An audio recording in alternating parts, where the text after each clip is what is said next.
ඔබත් මල්ටිපල් මයිලෝමා තත්ත්වයෙන් පීඩා විඳින්නෙක්ද? එහෙනම් මේ වීඩියෝ එක නරඹන්න. ඊට කලින් ෆැමිලි ඩොක්ටර් YouTube channel එක තාමත් ඔය කට්ටිය subscribe කර නැත්නම් subscribe කරන්න, bell icon එක click කරන්න. එමගින් අප ගෙනනු ලබන වීඩියෝස් මගහැරෙන්නේ නැතුව බැලීමට හැකියාව තියෙනවා. මොකක්ද මේ මල්ටිපල් මයිලෝමා කියන්නේ? ඉතින් මල්ටිපල් මයිලෝමා කියලා කියන්නේ රුධිරයේ තියෙන ප්ලාස්මා සෛල කියලා එකක් තියෙනවා. අන්න ඒවල වර්ධනය වන රුධිර පිළිකාවක්. මේක දුර්ලභ පිළිකා තත්ත්වයක්. ඒ වගේම සාමාන්‍යයෙන් පුද්ගලයන්ගේ වයස අවුරුදු 60 ගණන් වලට වඩා වැඩි වෙච්ච උනාම තමයි මේ තත්ත්වය ඇති වෙන්නේ.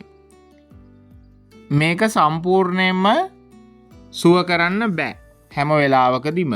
ඒ වගේම හැබැයි අද තියෙන ප්‍රතිකාර වලින් බොහෝ රෝගීන්ට රෝගය පාලනය කරලා දෙන්න පුළුවන් හැකියාවක් තියෙනවා.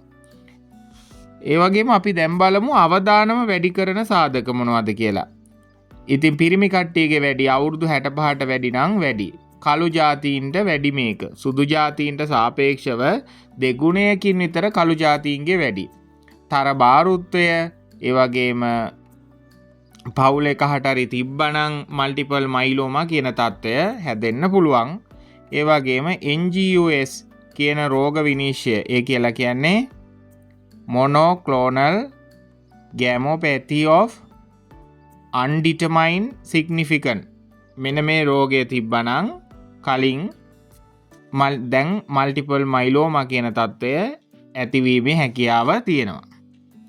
ඉතින් මේකේ අපි චුට්ටක් බලමු කොහොමද මේ රෝගය හැදෙන්නේ කියලා. ඉතින් අර මං කලින් කියපු ප්ලාස්මා සෛල පිළිකා බවට පත් වූ විට තමයි රෝගය වර්ධනය වෙන්නේ.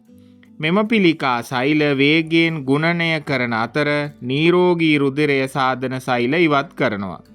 පිළිකා සෛල M ප්‍රෝටීන ලෙස හඳුන්වන අසාමාන්‍ය ප්‍රතිදේහද නිර්මාණය කරනවා. මේ M ප්‍රෝටීන සාමාන්‍ය ප්‍රතිදේහමෙන් ආසාදනවලට එරෙහිව සටන් කිරීම වෙනුවට අවයවවලට හානි කරනවා. ඔන්න ඕක තමයි වෙන්නේ. අර රුධිරයේ තියෙන සාමාන්‍ය හොඳ සෛල ටික අයින් වෙනවා, නරක ඒවා තමයි එකතු වෙන්නේ. ඉතින් ඒක නිසා අර M ප්‍රෝටීන වලින් ඒ ප්‍රතිදේහ වලින් අර ආසාදන වලට සටන් කරන්නේ, මෙයා කරගන්නේ සාමාන්‍ය අවයවවලට හානි කරන එක තමයි කරන්නේ. ඉතින් රෝගයේ මූලික ලක්ෂණ බලමු. ඔයාලටත් මේ රෝගී ලක්ෂණ තියෙනවා නම් පොඩ සැලකිලිමත් වෙන්න ඕනේ. මොනවද? කොන්දේ හෝ අස්තිවල දැඩි වේදනාව, විශේෂයෙන් කොඳුනාරටි හෝ පර්ශුවල වේදනාව. ඉතින් කොන්දේ කැක්කුම එන හැම ලෙඩාම බය වෙන්න එපා මට මල්ටිපල් මයිලෝමා කැන්සර් එකක් කියලා. හැබැයි විය හැකි අවදානමක් තියෙනවා. ඒ වගේම අස්ථි දිරා යනවා. අස්ථි දුර්වල වී පහසුවෙන් බිඳී යනවා. ඒ කියලා කියන්නේ නිකම්ම ඉඳද්දි කැඩෙනවා. අපි සමහරුන්ගේ මොකුත් කරන්න නැතුව ওই වයසක කට්ටියගේ අස්ථි බිඳී යනවා. නිකම්ම කැඩෙනවා. ඇවිද්දත් කැඩෙනවා. නිකන් අතින් ඇල්ලුවත් ඒ අස්ථිය කැඩලා යනවා. අන්න ඒ වගේ තත්ත්ව තියෙනවා නම් පොඩ්ඩක් සැලකිලිමත් වෙන්න ඕනේ. ඒ වගේම රක්තහීනතාවය තියෙනවා. මේ රක්තහීනතාවය නිසා අධික තෙහෙට්ටුව තියෙනවා, හුස්ම ගැනීමේ අපහසුව තියෙනවා. ඒ වගේම වකුගඩු අකර්මණ්‍යතාවය වෙන්න පුළුවන්. මේ හේතුව තමයි මේ M ප්‍රෝටීන් කියන අර මං කියපු කලින් කියපු ප්‍රතිදේහ එකතු වීම නිසා වෙනවා. ඒ වගේම නිතර ආසාදන එහෙම ඇති වෙනවා දැන් මේ කට්ටියට. මොකද ප්‍රතිශක්තිකරණ පද්ධතිය දුර්වල වෙලා තියෙන්නේ. අන්න මූලික රෝග ලක්ෂණ. ඒ වගේම කන්න බැරි වෙන්න පුළුවන්, බර අඩු වෙන්න පුළුවන්. අන්න ඔයගේ රෝගී තත්ත්වයක් තියෙනවා. ඉතින් දැන් බලමු රෝග විනිශ්චය කරන්නේ කොහොමද කියලා. සාමාන්‍යයෙන් මම මේක ගැන ලොකුවට කතා කරන්නේ රුධිර පරීක්ෂණ කරන්න පුළුවන්, මුත්‍ර පරීක්ෂණ තියෙනවා, අස්ථි ස්කෑන්, X-ray, MRI, CT, ඇටමිදුළු පරීක්ෂණ කරගන්න පුළුවන්. ඊගාවට ඊට අදාළ ප්‍රතිකාර තමයි අපි මේ කියන රසායනික චිකිත්සාව කීමෝ තෙරපි දෙන්න පුළුවන්, කිරණ දෙන්න පුළුවන්, ටාගට් තෙරපි කියලා දෙන ඇටමිදුළු බද්ධ කරන්න පුළුවන්. ඔන්න ඕවා තමයි අපිට කරගන්න පුළුවන් දේවල්. ඉතින් අස්ථි හානි සහ අස්ථි බිඳීම් වකුගඩු ආශ්‍රිත ගැටලු ඇති වෙනවා. රක්තහීනතාවය සහ රුධිරය ආශ්‍රිත ගැටලු, කැල්සියම් මට්ටම ඉහළ යනවා. මෙන්න මේවා තමයි මේකේ වෙන්න පුළුවන් සංකූලතා හෙවත් කොම්ප්ලිකේෂන්ස්. එකපාරටම රුධිරයේ කැල්සියම් මට්ටම එහෙම ඉහළ යෑමේ හැකියාව තියෙනවා. රක්තහීනතාවයත් හේතුවක් වෙන වකුගඩු එකපාරටම අක්‍රිය වෙනවා. ඉතින් ඒක ගැන සැලකිලිමත් වෙන්න ඕනේ. ඒ වගේම මේ ගැන සැලකිලිමත් වෙන්න ඕනේ ඔය කට්ටිය. මොනවද? හදිසියේ ඇති වූ දරුණු පිටුපස වේදනාව. ඒ කියන්නේ කොන්දේ කැක්කුමක් ඇති වෙනවා නම් හදිසියෙම. හරි ගොඩක් කල් තියෙන්නත් පුළුවන්. ඉතින් ඔය කොන්දේ කැක්කුම මේ වගේම කකුල් වල හිරිවැටීම හෝ දුර්වලතාවය තිබ්බනම්, ව්‍යාකූලත්වය හෝ ආඝාතයට සමාන රෝග ලක්ෂණ තියෙනවා නම්, අඩු නිතර මූත්‍රා කිරීම වගේ තත්ත්ව තියෙනවා නම් ඔය කට්ටිය වහම වෛද්‍යවරයෙක් හම්බෙන්න ඕනේ. ඒ වගේම එකපාරටම ලේ අඩු වෙලා තියෙනවා නම් දැන් මේ කට්ටිය එන්න පුළුවන් සමහරකට උණ හැදිලා උණත් එක මාස ගාණක් උණ තියෙනවා, කොන්දේ කැක්කුමක් තියෙනවා. අන්න එහෙමත් එන්න පුළුවන්. ඒ වගේම ලේත් අඩු වෙලා එන්න පුළුවන්. වැඩ කරගන්න මහන්සි, ඇවිද ගන්න බෑ, කලන්තේ දානවා, කොන්දේ කැක්කුමක් තියෙනවා. අන්න පොඩ්ඩක් සැලකිලිමත් වෙන්න ඕනේ.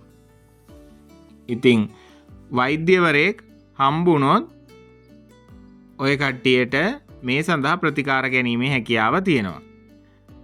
රෝගය වළක්වා ගැනීමේ ක්‍රම මොනවද කියලා දැන් පොඩ්ඩක් බලමු. නිරෝගී බරක් තබා ගැනීම, විකිරණ වලට නිරාවරණය සීමා කරන්න ඕනේ. වගේම පළතුරු එළවලු ඕනෑ තරම් ආහාරයට ගන්න ඕනේ. ඔය රසායනික ද්‍රව්‍ය ගහලා නැති පළතුරු. ඒ වගේම ක්‍රියාශීලීව සිටීම, හානිකර රසායනික ද්‍රව්‍ය වලින් ඈත්ව සිටීම කරන්න ඕනේ. ඉතින් මම මේ වීඩියෝ එකෙන් කතා කරේ මල්ටිපල් මයිලෝමා කියන රුධිරය හැදෙන බ්ලඩ් කැන්සර් එක ගැනයි. ඉතින් මේ පිළිකා තත්ත්වය කලාතුරකින් තමයි තියෙන්නේ ඔය කට්ටියට. ඔය කට්ටියට එන්න පුළුවන් කොන්දේ කැක්කුම, අතපය කැක්කුම, කන්න බෑ, අප්පිරියාව තියෙන්න පුළුවන්, මහන්සි වෙන්න බෑ. සමහරු කියනවා අඩි 10ක් ඇවිද ගන්න බෑ මහන්සි තෙහෙට්ටුයි ඇඟට.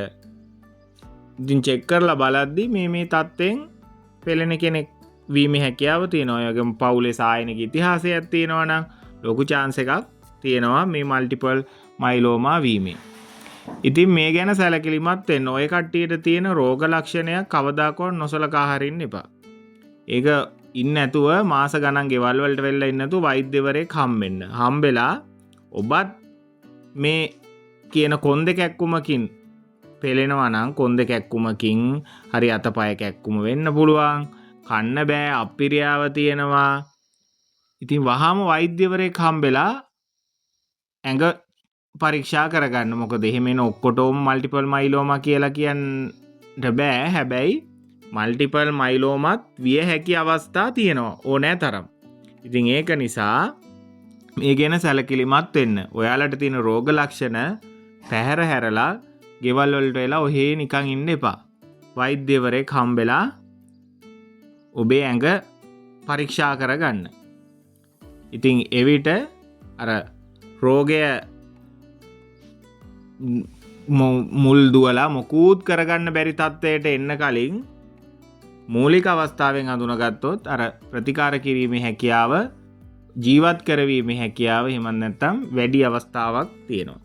ඉතින් මම හිතනවා අද වීඩියෝ එකෙන් ඔය කට්ටියට මම දුන්න පණිවිඩය තේරෙන්නේ නැති කියලා. එහෙනම් අද වීඩියෝ එකෙන් මම නතර වෙනවා. ඔය කට්ටියට මොකක් හරි ප්‍රශ්නයක් තියෙනවා නම් කමෙන්ට් එකක් දාන්න. ඒ වගේම ෆැමිලි ඩොක්ටර් YouTube channel එක තාමත් ඔය කට්ටිය subscribe කරලා නැත්නම් subscribe කරන්න. bell icon එක click කරන්න කියලා කරුණු කිල්ලනවා. එහෙනම් අද වීඩියෝ එකෙන් මං ගියා. ස්තුතියි.